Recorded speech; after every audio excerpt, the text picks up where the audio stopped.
이 영상은 코로나19로 인해서 학교 수업을 듣지 못하는 한미과 학생들을 위해 제작되었습니다.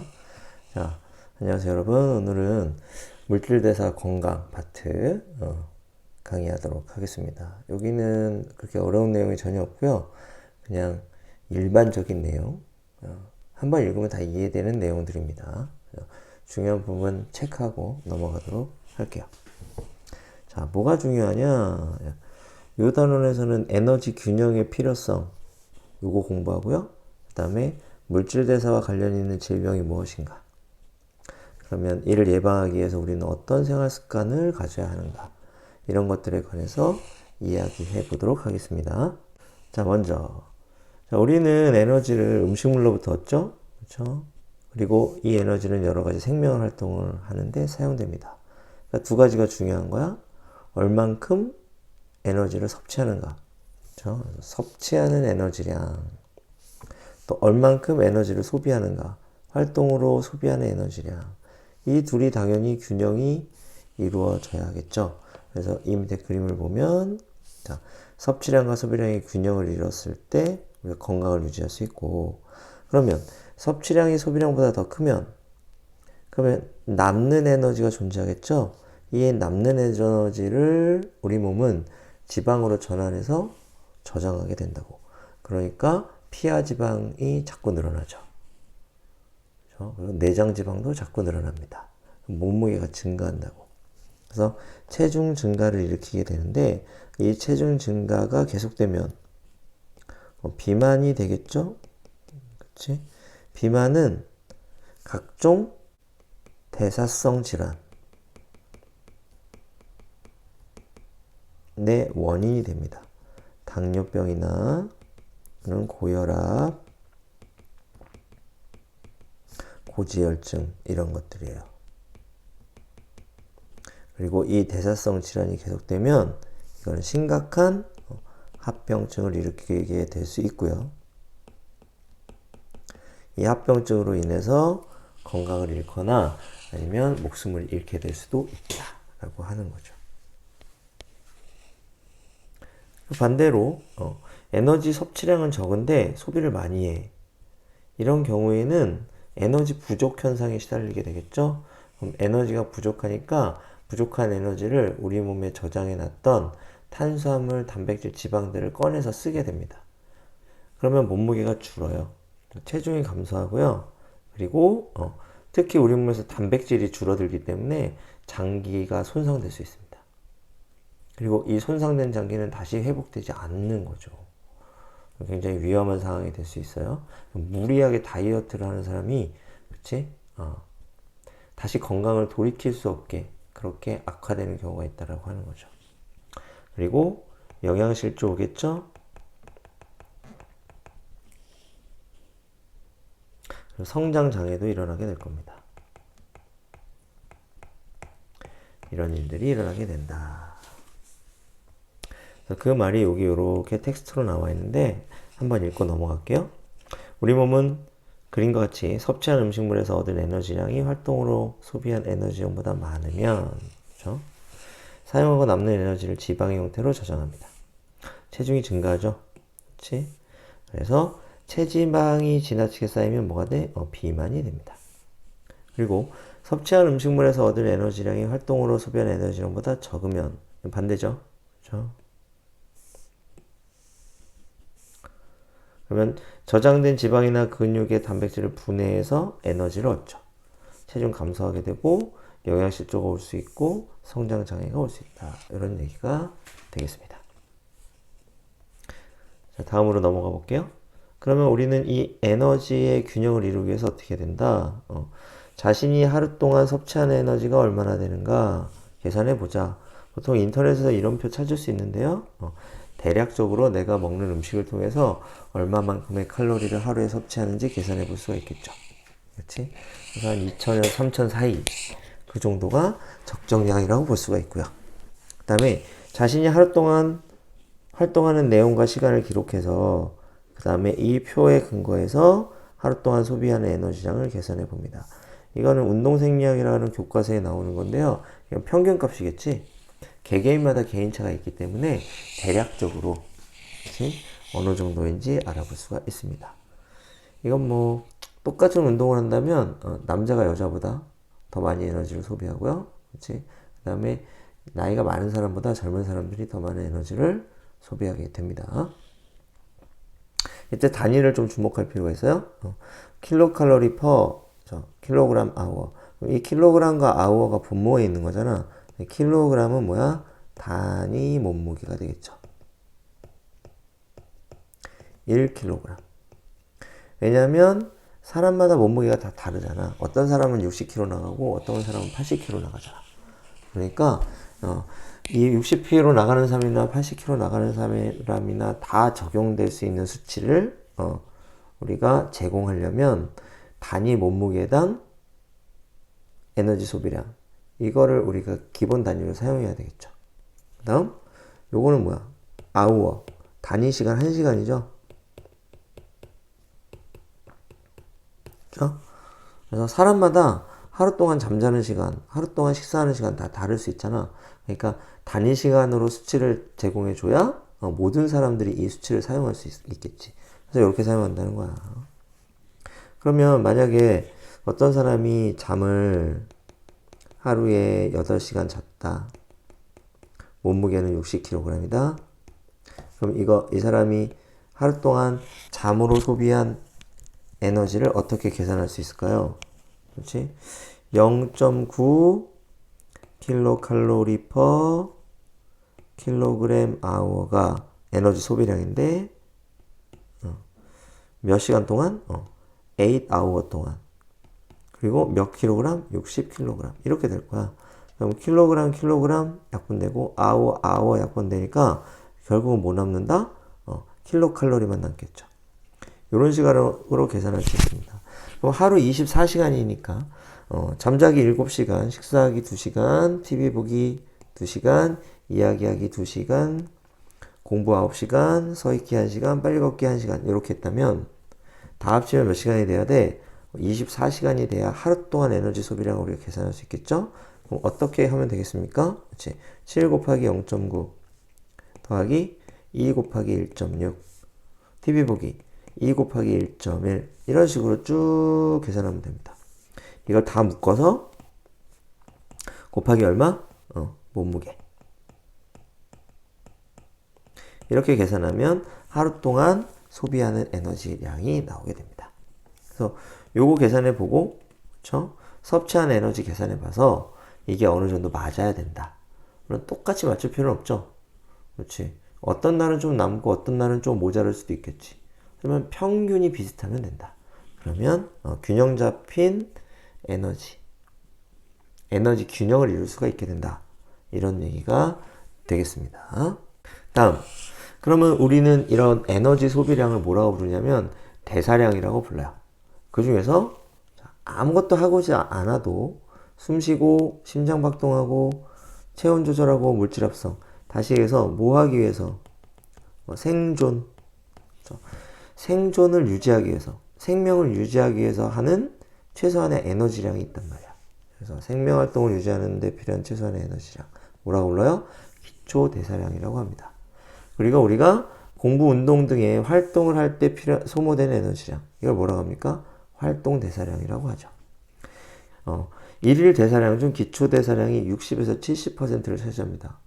꽤 많지. 생명을 유지하는 데만도 꽤 많은 에너지가 필요해요. 그리고 우리가 활동하는 대사량이 20에서 35%가 되고요. 그 외에 기초대사량, 활동대사량에 포함되지 않는 에너지를 우리가 기타 에너지라고 하는데 보통 음식물의 소화 흡수에 필요한 에너지량이 됩니다. 이렇게 세 개 다 더하면 이게 뭐가 돼? 하루 동안 소비하는 에너지 총량, 일일 대사량이 된다고 하는 겁니다. 그리고 이 기초 대사량이 높으면 에너지 소비량이 높다는 거지. 그렇지? 에너지 소비량이 높으면 그러면 쉽게 살이 찌지 않겠죠. 그렇지? 많이 먹어도 살이 잘 안 찌는 체질이 되겠지. 그러니까 기초 대사량이 높은 게 좋은 겁니다. 근데 기초 대사량은 누가 더 높아? 근육 조직이 지방 조직보다 더 기초대사량이 높아요. 몸에 근육이 많으면 많을수록, 근육 비율이 높으면 높을수록 기초대사량이 높아지는 거지. 그래서 우리는 운동을 해야 됩니다. 그렇죠? 운동을 하면 에너지 소모, 첫 번째 좋은 점이고, 두 번째는 근육량이 많아져 기초대사량 함께 증가. 이게 두 번째 좋은 점이 된다라고 이야기할 수 있습니다. 그럼 우리가 이렇게 균형 잡힌 에너지 균형을 이루는 이런 건강한 생활을 하지 않으면 뭐가 일어난다? 우리 몸에 물질 대사에 문제가 생겨서 병이 생겨요. 이런 병을 우리가 뭐라고 불러? 대사성 질환이라고 불러요. 우리 몸에 물질 대사에 이상이 생겨 발생하는 질병입니다. 대표적인 질병이 뭐가 있어? 당뇨병. 혈당량이 너무 높아. 그치? 그래서 오줌으로 남는 포도당이 나오는 겁니다. 그쵸? 버려지는 거지. 그리고 이게 심해지면 어떻게 돼? 심각한 합병증을 유발할 수 있게 되는 거죠. 두 번째, 고혈압. 혈압이 정상 범위보다 높아. 그러면 우리 몸에 기관들 있죠? 여기에 무리를 두게 됩니다. 그래서 뇌에서 혈관이 터질 수 있어요. 그럼 뇌의 일부분의 기능이 마비가 돼버리겠죠. 이게 뇌졸중이고, 그 다음에 심혈관계, 심장과 혈관에 무리를 주게 됩니다. 왜? 강한 압력이 작용하니까 심장과 혈관에. 그렇죠? 그리고 콩팥에도 어떻게 강한 압력의 혈액들이 그렇죠? 콩팥의 기본 단위인 그렇죠? 사구체, 세뇨관 이런 것들 있죠. 여기에 무리를 주게 됩니다. 그래서 콩팥 질환도 일으킬 수 있게 되는 거죠. 이렇게 대사성 질환은 그 자체로서의 문제보다는 다양한 질병의 원인이 된다. 그게 더 큰 문제다 이렇게 볼 수 있고요. 고지혈증은 지방이 많아. 어디에? 혈액 속에. 얘네들이 혈관벽에 쌓여. 그래서 각종 문제를 일으킵니다. 그렇죠? 지방간은 간에 지방이 너무 많아. 그렇죠? 그럼 이 지방이 정상세포 자리를 대체하게 됩니다. 그럼 정상세포가 줄어드는 거야. 그렇죠? 그래서 간염이나 간경병 등의 간질환으로 이어질 수 있게 된다. 이런 것들을 다 뭐라 그래? 대사성 질환이다 라고 이렇게 부르게 된다. 당뇨병에 대해서 설명을 보면 혈당량이 비정상적으로 높은 상태가 지속되는 질환. 그렇죠? 혈액순환이 잘 안 되겠죠? 그래서 조직 괴사, 특히 손가락, 발가락에 세포들이 죽어가지고 여기서 세균이 번식해가지고 썩어 들어가는 거죠. 그렇지? 이런 질병. 그래서 손가락, 발가락을 자르게 되기도 합니다. 심장질환. 그렇죠? 그 다음에 눈으로도 혈액이 잘 공급되지 않아가지고 결국 시력을 잃게 되는 이런 여러 가지 합병증이 유발됩니다. 그렇죠? 나이가 많을수록 비만도가 높을수록 당뇨병의 발생률이 높습니다. 다음 고지혈증.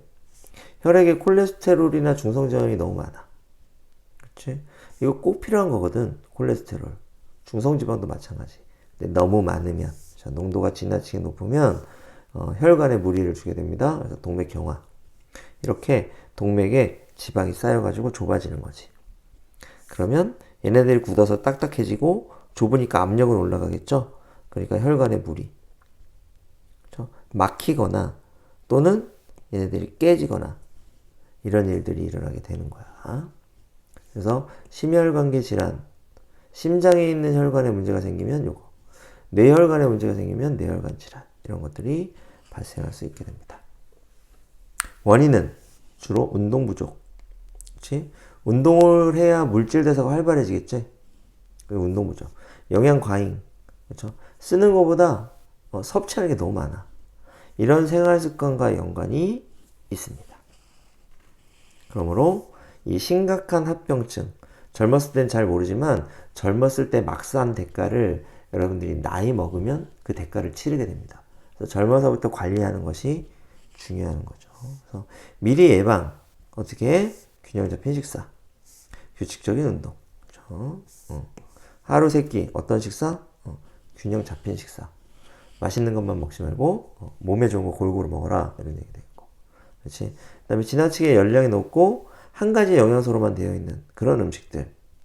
그러면 영양 불균형이 오겠죠? 안 좋습니다. 그다음에 운동하고요. 계단 오르기. 일상생활에서 에너지를 소비하는 습관을 자꾸 들어야 된다. 이런 얘기가 되겠습니다. 대사증후군이라는 게 있는데 이거는 여러 가지 증상이 집단적으로 나타나는 겁니다. 이게 뭐니까 단체, 그렇지?